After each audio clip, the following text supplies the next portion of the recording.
This guy dumped me because I wouldn't discriminate against children. Yeah, not kidding. Stay tuned. This story is crazy town, you guys. I honestly can't believe this. It's 2022 and I'm counseling children. Okay, so I meet this guy. Back to the beginning. I meet this guy out at a festival.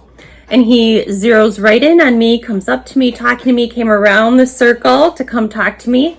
That's really sexy, right? A guy that's confident enough to choose you and then come around, make space and talk to you. So we're talking, we're having a lot of fun. And after a couple hours, he asked for my number. And we danced and, just hung out in this, venue with music and dancing and all sorts of things. So it was really fun. And I got to know some of his friends, which was terrific. So he asks me, if he can have my number. I give it to him. He takes me out on a date and wanted me to pick the place, which I didn't like, because as a gentleman, you should be picking the date, time, and place on the first date, because it's so awkward for a woman, you guys.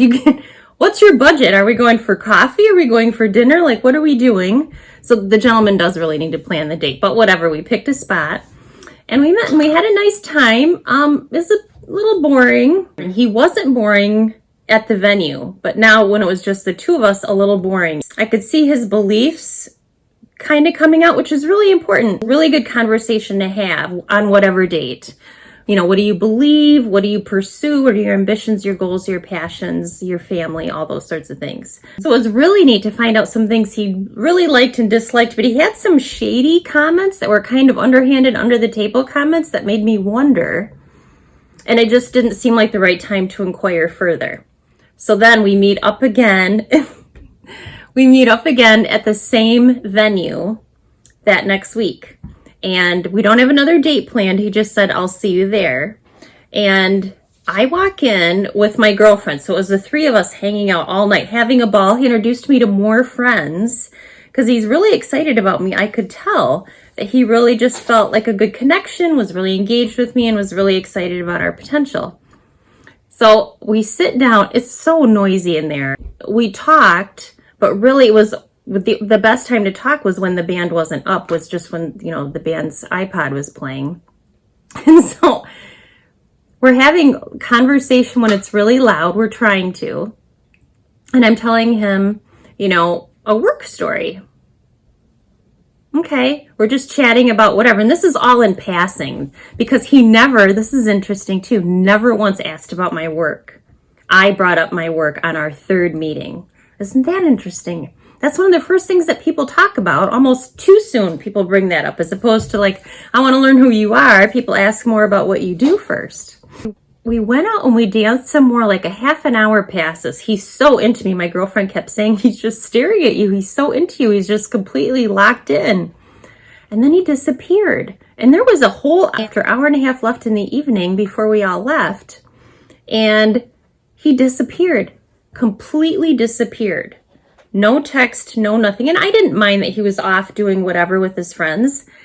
Karen tells me, she said, well, when I went up the walk a while ago, I saw him walk up that way. I bet he left. And then she got worried, like, is something wrong? Is he okay? Something bad must have happened. And I just knew that something bad didn't happen. I just knew there wasn't an emergency of some sort, that wasn't it. So then I text him as we leave and say, it was really nice to see you tonight. And I already know he's not my type. I know that we're not a good match, but it was really nice hanging out with him and his friends. And if he asked me out again, that's when I would, let him know. Certainly that was not the time or place to let him know we're not a good match. And he sends me this text back. I say, it was really nice spending the evening with you, but sorry we didn't say goodbye, but you disappeared. He didn't even say whether he disappeared or not. He just said, I like all these things about you, made a list, and just said, I can't support you helping those kids. I can't be a part of that.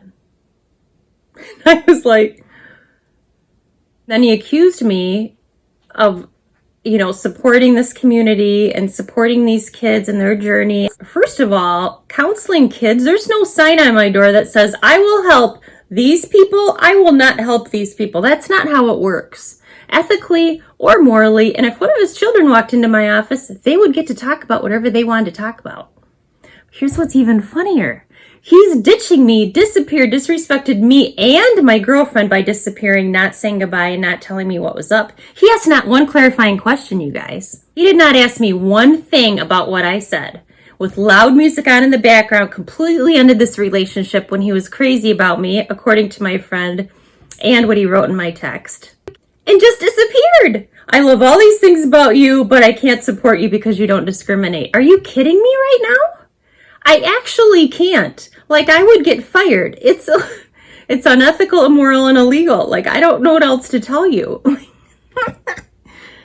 I was just so shocked. I just laughed and said, well, bullet dodged. And my suspects, when we were talking on our second date, I guess they really were right. And those really weren't under the table comments. They were just hints as to what was to come. So I can't wait to hear what he tells his friends about why we didn't work out.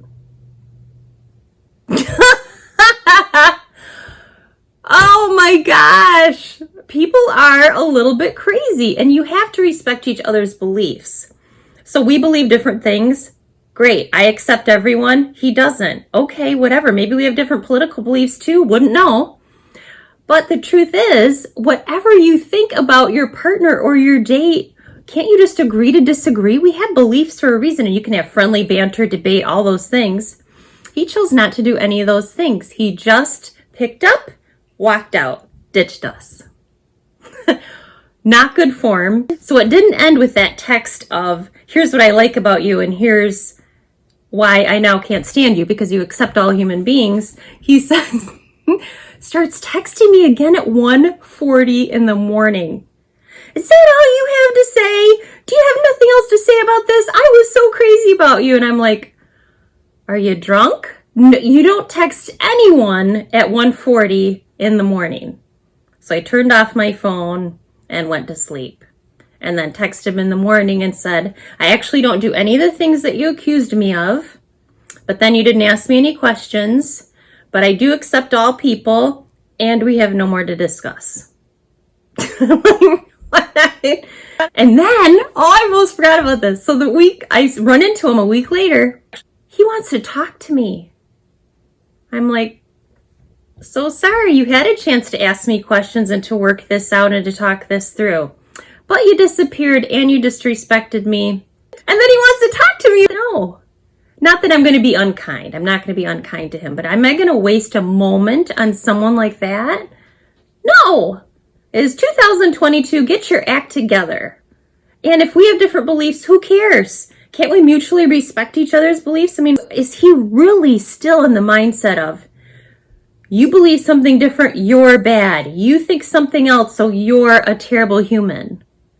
I can't be with someone like that. So anyway, maybe this has happened to you, but hey, I only wasted a couple days on that guy.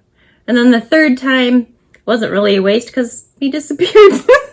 So take care, guys. Good luck on your dating journey.